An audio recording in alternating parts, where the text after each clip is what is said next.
ఎందుకు వచ్చేసారు ఇక్కడికి? పుల్లారావు సాయి చంద్ర చిట్పండు పుల్లారావు చిట్పండు బాధితులము మా చేత హామీ సంతకాలు పెట్టించుకొని మార్గదర్శిలో చిట్టేసి ₹1,00,00,000 చిట్టు ఫస్ట్ చీటు వాడుకొని మా చేత 3 సంతకాలు పెట్టించుకొని రెండో పాటకి అతను జంప్ అయిపోయాడు. ఊరు పెట్టి 300 కోట్లు జనానికి టోపీ పెట్టి 200 కోట్ల ఆస్తి దాచిపెట్టుకొని. అంటే అంత డబ్బులు ఏమైపోయినాయి అంటారు? ఇన్ని రోజులు బినామీ పేర్లతోటి మార్చుకున్నాడు. అందరికి వడ్డీ ఆశ చూపి బినామీ పేర్లతోటి ఆస్తులన్నీ బినామీ పేరుతో పెట్టుకొని అతను వెళ్ళి జైల్లో కూర్చున్నాడు. అతని కుటుంబ సభ్యుల్ని అందరినీ కలిసి అరెస్ట్ చేస్తే గానీ అవన్నీ బయటికి రావు. మాకు మార్గదర్శి చిట్ ఫండ్ బాధితులను కూడా న్యాయం చేయాలని కోరుకుంటున్నాం. అంటే ఇక్కడ చంద్రబాబు నాయుడు గారిని కలిసారు, ఏమన్నారు ఆయన?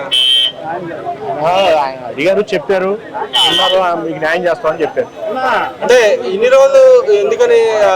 ఇన్ని రోజులు ఎప్పుడు ఎక్కడ ఎవరికి తెలియకుండా మేనేజ్మెంట్ చేశారు. ఎక్కడ కూడా ఎవరికి అనుమానం రాకుండా పక్కింటోళ్ళకు కూడా దానికి వాసన తెలియకుండా అతను మేనేజ్ చేసుకొని రేత్రి జంప్ అయ్యాడు. ఎక్కడికి వెళ్ళాడు? అబ్స్కాండ్ లో ఉన్నాడా లేకపోతే? అతను జైల్లో 1 వారం రోజులు జంప్ అయ్యి అవన్నీ ఆస్తులన్నీ బినాం పేరుతోటి మార్చుకొని అవన్నీ దాచి పెట్టుకొని వెళ్ళి జైల్లోకి వెళ్ళి లొంగిపోయి కూర్చున్నాడు. అంటే చంద్రబాబు నాయుడు గారు మిమ్మల్ని అడిగారు, ఎందుకని ప్రతిసారి ఇలా మీరు ఒక పక్కన జరుగుతా ఉన్నాము, మీరు ఎందుకు వెళ్ళి మళ్ళీ పెడతారు అడిగారుగా మిమ్మల్ని? ప్రతిసారి జరిగినా కూడా మాకు 30 ఏళ్ళ నుంచి ఎవరో ఎక్కడి నుంచి వచ్చినాడు కాదు, ఇక్కడ దగ్గరలో ఉన్నాడు, ఎప్పుడు అంచు ఉన్నాడు కదా అని చెప్పి అందరూ రూపనారాయణ టెస్ట్ మీద డబ్బులు ఇస్తున్నాడని చెప్పి మోసపోయారు. వడ్డీ ఆచి చూపించి మోసం చేశాడు అందరు. మరి మీకు నమ్మకం ఉందా మీ డబ్బులు మీకు వెనక వస్తాయని? మాకు గవర్నమెంట్ న్యాయం చేస్తుందని అలా నమ్మకం ఉంది. సార్ అలాగే బడ్జెట్ ప్రవేశపెట్టింది ఈ గవర్నమెంట్, ఎలా ఉంది సార్ బడ్జెట్ బాగుందని ఈసారి అందరూ అనుకుంటున్నారు. అంటే అది సంక్షేమ అభివృద్ధి రెండు బ్యాలెన్స్ గా చేస్తా వచ్చారు కదా బడ్జెట్ లో. బడ్జెట్ ఈసారి చాలా చరిత్రాత్మకమైన బడ్జెట్ ప్రవేశపెట్టారని విన్నాం.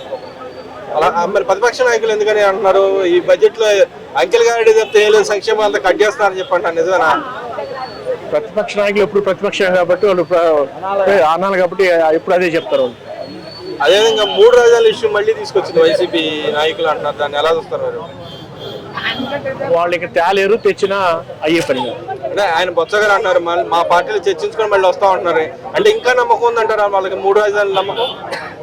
వాళ్ళ నమ్మకం వాళ్ళకే ఉంటుంది, వాళ్ళ ఇంట్లోనే ఉంటారు, ఇంకా బయటకు వచ్చేవాళ్ళు కాదు, వాళ్ళని ఎవరు గెలిపించేవాళ్ళు కాదు. వాళ్ళకి వైసీపీ పార్టీ మూతేసుకునే పార్టీ రాదు. అదేవిధంగా ఇంకో మాట కూడా అంటున్నారు బొత్స గారు, ఏదైతే రుషికొండ వ్యవహారం ఉందో అవినీతిని నిరూపించమని ఛాలెంజ్ చేస్తున్నారు, దాన్ని ఎలా వస్తారు? ఇవన్నీ మాకు తెలియదా సార్? ఇంకెందుకు తెలియదు? అంటే అవినీతి జరిగిందా లేదా? అక్కడ జరిగింది, మరి ఎందుకని చూపెట్టలేకపోతున్నారు అంటాడు ఆయన. ఎన్ని ఆధారాలతో సహా బాబు గారు అన్ని నోటెడ్గా అన్ని దొరికితే కానీ చూపెట్టడు. అన్ని దాని గురించి చర్చ జరుగుతుంది, బయటకు వస్తాయి.